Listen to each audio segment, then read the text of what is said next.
Olá, minha amiga, olá, meu amigo do canal Raciocínios Espíritas. Tudo bem? Eu sou o professor Danilo Cruz, voluntário aqui do canal, e estou aqui para continuarmos o nosso estudo da belíssima obra Sabedoria do Evangelho, de Carlos Juliano Torres Pastorino, ele mesmo, autor de Minutos de Sabedoria, que traz com seus livros reflexões importantíssimas sobre nossa jornada espiritual. Em especial nessa obra, Sabedoria do Evangelho, de 8 volumes, ele vai buscar compreender os fatos e ensinamentos de Jesus no olhar metafórico, simbólico, trazendo paralelos com a nossa jornada espiritual, mostrando aí que Jesus, na verdade, vendo além do seu tempo, trazia ali naquelas informações, naqueles fatos, paralelos reais sobre o que nós enfrentamos na nossa vida, na nossa jornada evolutiva. Estamos já estudando há algum tempo, os vídeos anteriores estão disponíveis no canal Raciocínios Espíritas, e hoje especificamente nós estamos no 3º volume da obra, falando sobre o capítulo de nome Instruções aos Emissários, parte 3. Pois é, as partes anteriores estão disponíveis, caso vocês queiram dar uma olhada, fiquem à vontade. Hoje nós exploramos essa parte 3 aí, que é, sem dúvida, bastante instigante. Só recapitulando, são as instruções que Jesus dá para os seus apóstolos, quando eles vão ser orientados a saírem para pregarem. Pois bem, hoje estamos na parte 3, vamos então prosseguir. São 5 partes, só lembrando, tá? Então a gente ainda vai ter a parte 4 e a parte 5 mais adiante. Pois bem, na parte 3, ele começa com o texto do Evangelho de Mateus, lá de maneira bem interessante, que Mateus já começa abrindo aspas, né, no capítulo 10, versículos de 24 a 33. E a fala de Jesus, segundo Mateus, é a seguinte: não é o discípulo mais que seu mestre, nem o servo mais que seu senhor. Basta ao discípulo ser como o seu mestre e ao servo como o seu senhor. Se chamaram Beelzebul ao dono da casa, quanto mais o farão aos seus domésticos. Portanto, não os temais, pois nada há de encoberto que não venha a descobrir-se, nem de oculto que não venha a saber-se. O que vos digo às escuras, dizei-o na luz. E o que ouvis aos ouvidos, proclamai-o nos telhados. Não temais os que matam o corpo, mas não podem matar a alma. Temei antes o que pode fazer perder tanto a alma como o corpo no vale das lamentações. Não se vendem 2 passarinhos por 1 centavo, e nenhum deles cairá no chão sem vosso Pai. E até os cabelos de vossa cabeça estão todos contados. Não temais, pois, mas valeis vós que muitos passarinhos. Mais valeis vós do que muitos passarinhos. Portanto, todo aquele que me aceitar diante dos homens, eu também o aceitarei diante do meu Pai que está nos céus. Mas aquele que me rejeitar diante dos homens, eu também o rejeitarei diante do meu Pai que está nos céus. Agora a gente vai para o Evangelho de Lucas, no capítulo 6, o versículo 40. É só um versículo, é curtinho. Ele fala assim: o discípulo não é mais que seu mestre, mas todo aquele que é diplomado é como seu mestre. E aí Pastorino começa dizendo que nessa 3ª parte, que ele coloca o título de Encorajamentos, nós encontramos em uma forma sentenciosa 3 recomendações de coragem iniciadas com as palavras não temais. Aí ele vai dizer que essa fórmula inicial salienta que um discípulo não deve pretender receber um tratamento superior ao que teve o seu mestre, e nem o servo ser mais bem tratado do que foi o seu senhor. Aí Pastorino nos informa que a verdade é evidente: muitos felizes deverão julgar-se discípulos e servos se conseguirem tratamento semelhante ao do seu mestre e do seu senhor. Então Lucas apresenta uma peculiaridade aí. O discípulo não é mais que seu mestre, mas todo discípulo diplomado, usando a palavra grega katertismenos, ou seja, particípio passado, passivo de katartizou, isto é, que foi aparelhado, preparado, formado, ou seja, diplomado, é igual ao seu mestre. Depois vem o exemplo: chamaram o mestre de Beelzebul. E essa palavra, como nos informa Pastorino, desorientou os intérpretes dos textos bíblicos durante muitos séculos. Dessa forma, aparece nos manuscritos e significa literalmente Senhor do Fumeiro. Não deve ser confundido aí com Beelzebub, que é o Senhor das Moscas, a quem Osonias, lá no segundo livro de Reis, no capítulo 1, versículo 6, mandava consultar em suas dificuldades. Na época de Jesus, Beelzebul tinha, na verdade, como fala Pastorino, o sentido genérico de ídolo, ou seja, de culto a uma divindade falsa. Então, nesse sentido, Beelzebul era o falso profeta, o falso sacerdote. Olha aí. Se assim chamaram o dono da casa, quanto mais farão aos seus domésticos, aos seus familiares. Então ele diz o quê? Que até hoje nós vemos esse epíteto sendo aplicado, mesmo nos púlpitos, aos que seguem os lídimos preceitos de Jesus. E o próprio ato de sermos assim denominados constitui para nós, falando as palavras de Pastorino, a maior glória, porque vem provar à saciedade que, segundo a predição de Jesus, nós realmente somos os seus seguidores, somos seus discípulos, porque estamos recebendo o mesmo epíteto que ele, o mesmo tratamento que ele recebeu. Então a argumentação é feita nos moldes rabínicos, da menor para a maior, como se fala em latim, a minoriade majus, que é uma fórmula silogística da escolástica, né? Por que temê-los? Depois então aparece uma sentença axiomática, como fala Pastorino, que também é repetida. Ele diz assim, ó, tudo que se esconde há de aparecer à luz. E as malevolências dos homens, tenham eles os títulos que tiverem, e atribuam-se a autoridade que quiserem, tudo se virá a saber a respeito da verdade. Eles podem se intitular a si mesmos de delegados, embaixadores, representantes de Deus, como queiram, mas essas suas credenciais estão assinadas por eles mesmos e não por Deus.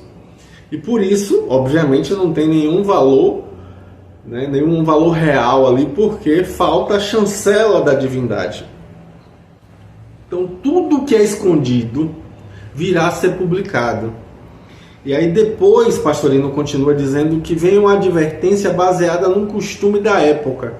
O pregador, que era chamado de Darshan, não discursava na sinagoga aos sábados em voz alta. Ele falava a meia voz ao intermediário chamado Amorã ou Turguean, e é este quem repete em voz alta o que o Darshan lhe comunicava, conforme a gente vê no texto de Strack-Billerbeck, tão citado por Pastorino no comentário a respeito do Novo Testamento, do Talmud e da Midrash.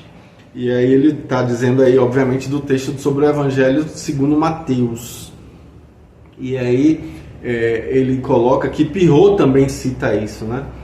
Pois bem, assim Jesus diz, né, que o que lhes é dito às escuras deve ser proclamado na luz.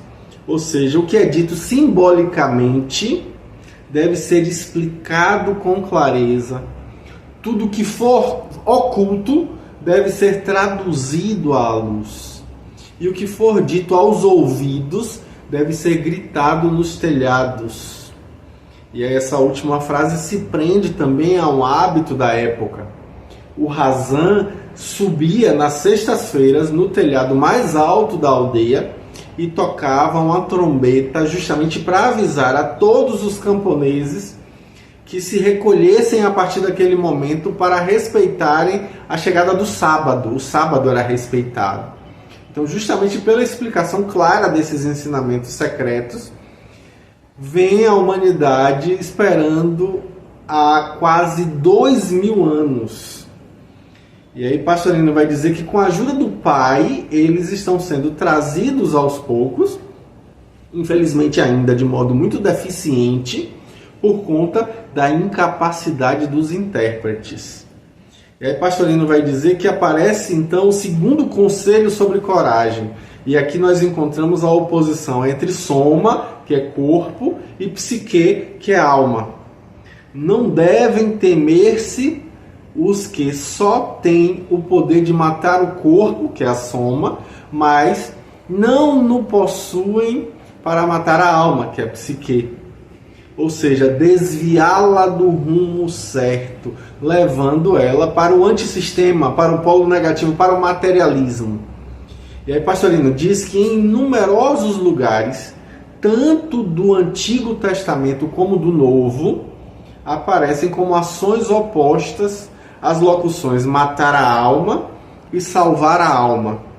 A alma, que é psique em grego, é o corpo astral, que na verdade plasma o corpo físico na reencarnação e aparece ali no físico sob forma de sangue, como a gente vê lá no livro de Deuteronômio, capítulo 12, versículo 23, a gente já falou disso aqui.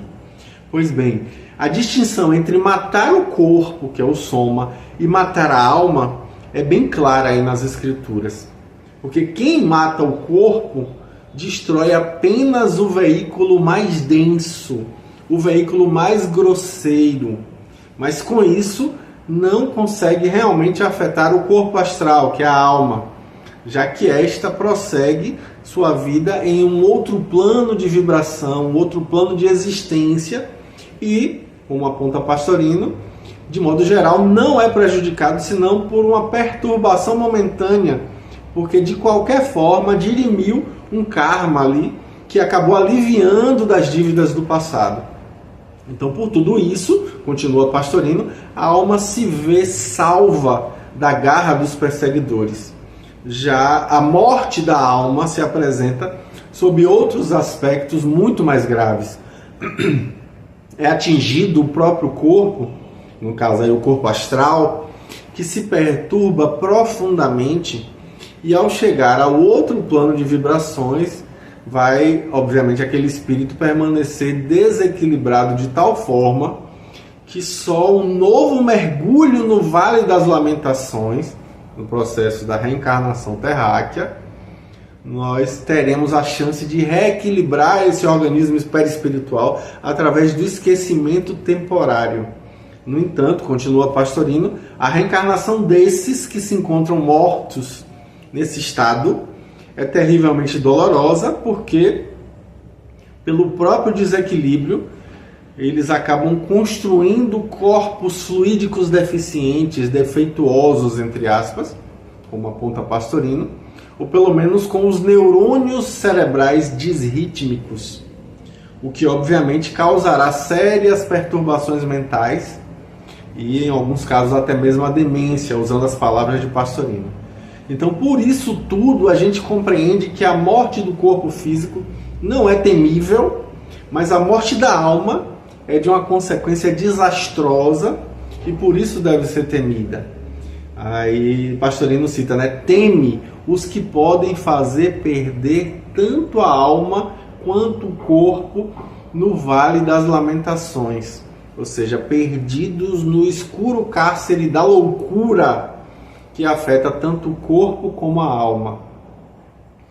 E aí Pastorino prossegue nos informando que, no entanto, a providência divina que em todos e em tudo habita, está sempre atenta a absolutamente tudo, e nada nos acontece sem que Deus esteja conosco. Então o texto grego, aneltou patros humon, que literalmente significa sem vosso Pai, pode ser entendido aí nesse sentido preciso, que inclusive o Pastorino aponta que prefere esse sentido, que é nada ocorre sem o Pai que está dentro de tudo e de todos, conforme o texto de Efésios, né, capítulo 4, versículo 6 e outros, que constitui na verdade a essência da substância autérrima de tudo que existe.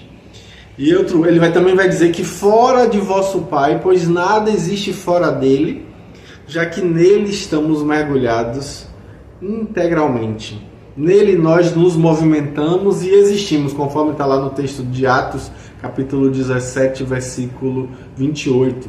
E também interpretando-se o sentido que, sem o consentimento ou a vontade do Pai, também é um sentido interessante, né?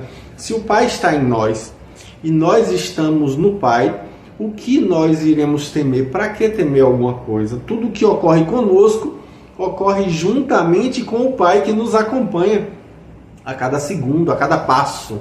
E nada ocorre a nós sem que o Pai nos acompanhe amoravelmente no processo. E aí Pastorino vai dizer que até os pardais, que quase nada valem, não caem ao chão sem Deus.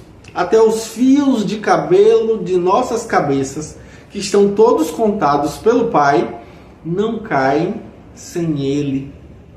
Pois bem, uma criatura humana que muito mais vale, como poderia qualquer coisa acontecer a essa criatura humana sem a coparticipação de Deus? É ainda aí, obviamente, o raciocínio a minore ad majus. Se não cai um cabelo nosso, como ocorreria uma enfermidade ou morte sem que isso ocorresse com o Pai ao seu lado, dentro dele? Então, não adotamos aí, como aponta Pastorino, né, as traduções sem o consentimento do Pai, nem menos ainda sem a vontade do Pai, para não falsear a ideia expressa por Jesus. E aí ele continua falando que essas duas expressões dariam uma falsa impressão de que o Pai externo e pessoal estaria deferindo requerimentos, dando uma permissão exterior para que uma desgraça atingisse ou não atingisse seus filhos, enquanto na verdade ele ficaria ali de fora de um olhar passivo, né, olhando passivamente os estertores de dor das criaturas. E menos ainda aí a vontade do Pai de que faria que imaginássemos que ele fosse um sádico gozando com o sofrimento das criaturas, um sofrimento aí que é planejado e desejado pela vontade dele próprio. Seria estranho pensar dessa forma, né? Então aí Pastorino vai dizer que essa tradução plasmou erradamente a mentalidade geral durante milênios, e ainda hoje nós ouvimos essa fala, né? Fulano ficou aleijado, foi a vontade de Deus. Ou então, fulano foi roubado, foi a vontade de Deus. Pastorino traz esses exemplos, são bem interessantes, a gente realmente fala isso, né?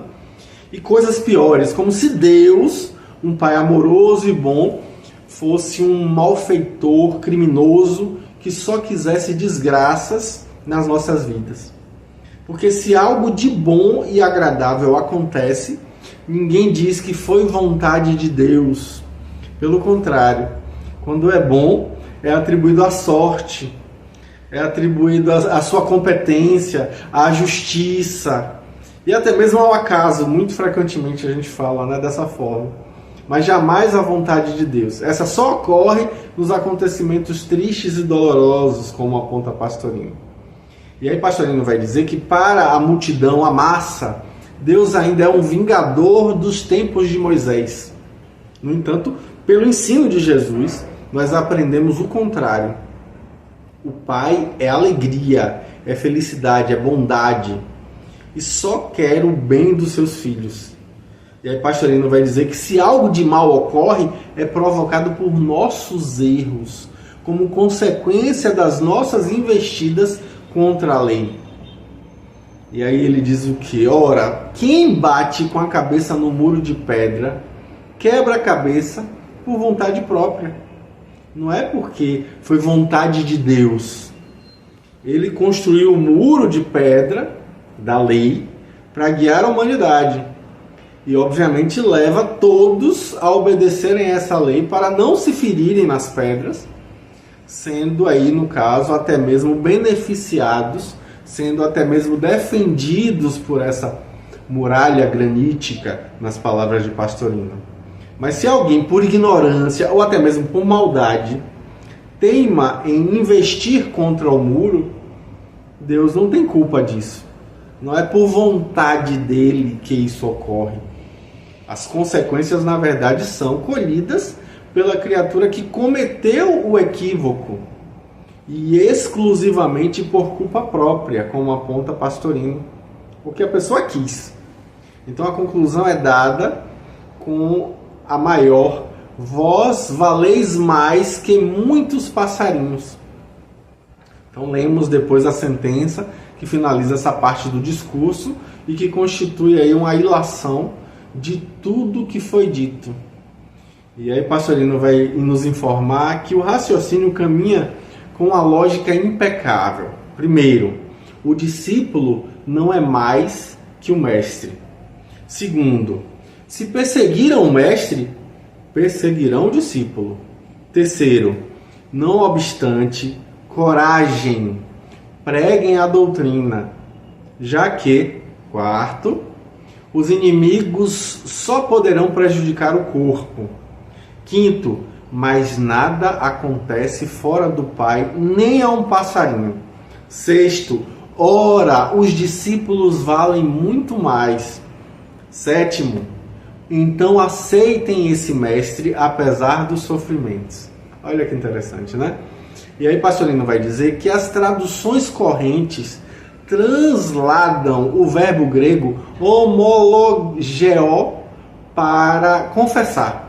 Realmente pode apresentar-se nesse sentido, mas o significado em português atual de confessar pode dar uma falsa ideia de contar os pecados para um sacerdote ou contar os seus erros para um juiz. E esse não é o significado desse verbo, que etimologicamente exprime o seguinte: falar, que é o logeo, a mesma coisa, homo, e portanto concordar, estar de acordo, reconhecer, aceitar. E aí Pastorino vai dizer que prefere o último por causa da oposição, que é a segunda parte do dístico. Aceitarei quem me aceitar, rejeitarei quem me rejeitar. E aí Pastorino vai dizer que o princípio ensinado é claro: é o discípulo que escolhe o mestre e se entrega à sua formação. Se ao professor fosse dado escolher seus discípulos, seria maravilhoso, mas a ele só cabe ser escolhido pela preferência de quem nele confia e quem quer ouvir os ensinos dele. Portanto, Pastorino coloca que a lógica ainda continua precisa. Se alguém o aceitar, será aceito por ele. Mas se alguém o rejeitar, por ele também será rejeitado. As frases de ensino ali se tornam cada vez mais incisivas. Aí a gente percebe que a diferença entre a individualidade e a personalidade aqui é realçada com todo o vigor. Jamais poderá pretender a personalidade transitória superar ela mesma o nível da individualidade. Não dá. Em relação à individualidade, a personalidade é um discípulo diante de um mestre. Olha que interessante essa visão, né? Que é um escravo perante o seu senhor. E não lhe cabe outro recurso a não ser abaixar a cabeça, renunciar a si mesma e, carregando sua cruz por ela mesma, que foi construída, seguir no rumo da espiritualização. Ou seja, a personalidade deve ceder à individualidade. E mais tarde virão outros conhecimentos em apoio a isso. Só quem der preferência absoluta à individualidade poderá dizer-se discípulo, como a gente vai ver lá em Mateus capítulo 10, versículo 37. Por enquanto, está firmado o princípio da superioridade de uma sobre a outra, sem absolutamente nenhuma possibilidade de enganos. E aí Pastorino vai dizer que por mais que se esforce, a personalidade poderá, no máximo, quando já diplomada, entre aspas, igualar a individualidade através do conhecimento que lhe advém exatamente da sabedoria profunda da própria individualidade, que na verdade é sua mestra inequívoca. Então, quem coloca a personalidade acima de seu mestre e senhor, que é o Espírito com E maiúsculo, o Cristo interno, a centelha divina, o Self, ainda se encontra bastante atrasado na estrada da evolução, no período da construção de suas cruzes, as quais automática e sucessivamente vai ficando preso, tendo que carregar essas cruzes posteriormente até o cimo do Calvário. E aí Pastorino vai dizer que enquanto o Cristo interno se acha crucificado na matéria, se acha trilhando a dura, árdua, íngreme, pedregosa estrada para o Gólgota, terá que passar pelas forcas caudinas do sofrimento. E como se acha entre espíritos com E minúsculo, ainda muito materializados, que nem sabem o valor do espírito com E maiúsculo, terá que suportar a perseguição do meio ambiente que o acolhe. Olha que interessante. Aí Pastorino vai dizer que acha-se assim elucidada a frase: se o mestre e senhor, ou seja, o espírito, o Cristo interno, é chamado Beelzebu, ou seja, senhor do fumeiro, isto é, chefe das trevas, da ignorância, muito mais o serão seus familiares ou domésticos, que são seus veículos. E, em primeiro lugar, o seu intelecto, que governa, na verdade, toda a sua personalidade. Aí ele vai dizer que isso tudo quer dizer que a perseguição movida pelo mundo material ao espírito com E maiúsculo será também aos veículos daqueles que servem ao espírito, como seus discípulos, como seus servos. No entanto, Pastorino prossegue dizendo que toda essa perseguição movida pela matéria, que é representada por diabo, Satanás, que é a materialidade, né, ao espírito no planeta em que nós vivemos, será temporária. E aí Pastorino abre aspas dizendo: nada há encoberto que se não descubra, fecha aspas. Então, se nas condições atuais o espírito está oculto sob a matéria, ele virá a descobrir-se, ele virá a manifestar-se radiantemente ao próprio mundo. E a massa humana irá aos poucos encontrando dentro de si mesma. Então, para isso, requer-se tempo, não contado em dias e meses, mas sim computado em séculos e milênios. Tudo que está oculto virá a saber-se. E por isso, a única parte real da vida, que é o Cristo dentro de nós, será conhecido de todos. Caberá, pois, aos discípulos e continuadores da obra de Jesus, que na verdade é a representação aí da individualidade do Espírito imortal, ensinar às massas o segredo do reino, falando claramente o que ele revelou sob o véu da simbologia mística, explicando seus ensinamentos aí em uma época futura mais preparada para recebê-lo, para receber Jesus, o Espírito, no sentido aí de E maiúsculo. Melhor dito, que cada criatura evoluída ouviu em segredo, silenciosamente, ensinado por seu Cristo interno, residente em seu coração, ela deverá proclamá-lo a todos os ventos na hora oportuna. Então é preciso que a gente recorde: tenho ainda muito que vos dizer, mas não podeis suportá-lo agora. Quando vier, porém, o Espírito verdadeiro, ele vos guiará a toda a verdade, porque não falará por si mesmo, mas dirá o que tiver ouvido e vos anunciará coisas futuras, conforme o Evangelho de João, capítulo 16, versículos 12 e 13. Pois bem, nada de mistérios, nem de segredos ocultos, só para os iniciados, não.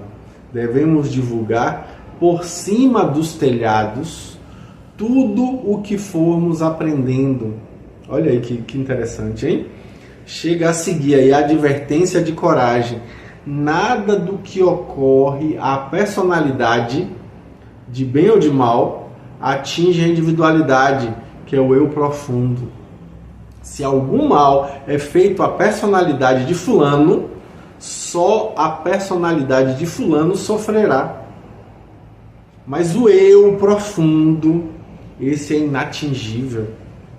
Mas aqueles que podem obrigar o espírito a reencarnar no Vale das Lamentações, que é o planeta Terra, né? É bom a gente lembrar. Esses devem ser temidos. Fugir dos que chegam a nós, nos obrigando a, com eles, criar karmas dolorosos para o nosso futuro. Olha aí que interessante. Aí Pastorino vai dizer que finalmente a gente vai ter a certeza da vitória. Os passarinhos, os cabelos, tudo está no Pai.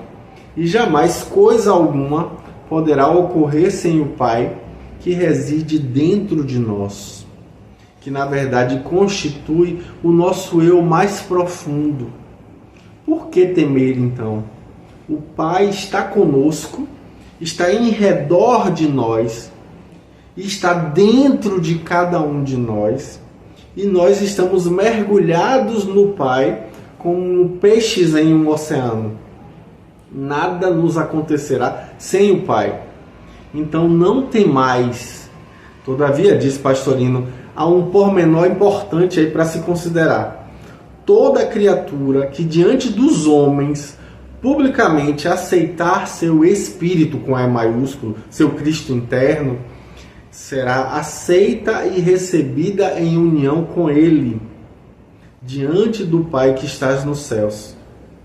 Isto é, que habita dentro de nós e, portanto, será feita a sua união mística, o seu casamento místico com o Cristo interno. Mas quem diante dos homens rejeitar sua própria individualidade, preferindo viver a vida ilusória da personalidade, será também rejeitado diante do Pai e não poderá realizar essa unificação mística, essa união, esse casamento místico. Está, pois, nesse passo, bem esclarecida a questão da graça e do livre-arbítrio, tão discutida há milênios, e já resolvida em duas frases lapidares pelo Mestre Incomparável. Se o movimento partir do livre-arbítrio do homem, que é aceitar o Cristo interno, o Cristo interno aceitará, por sua vez, a criatura, que é a graça, diante do Pai, com a união mística. Mas essa graça não poderá descer até o homem que rejeitar a livre e espontaneamente, que rejeitar essa graça, né, no caso, livre e espontaneamente. Portanto, a rejeição é provocada pela personalidade que, em primeiro lugar, rejeita o Cristo interno, mergulhada e gozosa que está com a matéria em que se rebolca, como fala Pastorino. Então é a velha exemplificação do corpo. Se o colocarmos debaixo de uma bica aberta, do copo, na verdade, não é corpo não, de uma bica aberta, com a boca virada para baixo, ele não poderá ficar cheio. Mas se colocarmos ele com a boca virada para cima, ele se encherá das bênçãos da água que descedenta as nossas vidas. Olha aí que interessante, hein? Quanto ensinamento interessante. Pois bem, teremos aí mais coisas quando chegarmos na quarta parte, lá na próxima semana, com fé em Deus. Grande abraço. Tchau, tchau.